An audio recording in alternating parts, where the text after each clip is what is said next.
Hello. So ang akong purpose pagkatog Davao is nag-update ko sa akong account.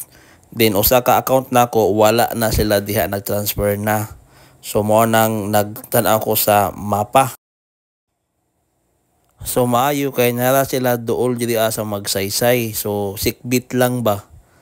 So nakita na nako ang first. Then ang second. Pero close na sila sa Sabado. So mo nang nagtuyok-tuyo ko unsaon man ako ni kay kulang kay gusto ko makumpleto na. Pero ang first nako dinhi ang bangko is na human nako siya no. Ang sa pikas na lang. So maayo na lang kay nakalabay ko open pa. So kana ra akong problema nasulbad. Naay open diri sa magsaysay nga kuan branch. So diha ko nagbordo sa unahan. So nihapit ko sa NCCC no. So pag na nausap ang ilang kuan hagdanan.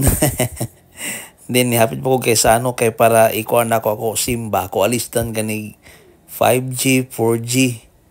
Then after ato ulit nya pud ko. Sayo ko ni atog terminal og nagabian gihapon. Kabot may 10:30.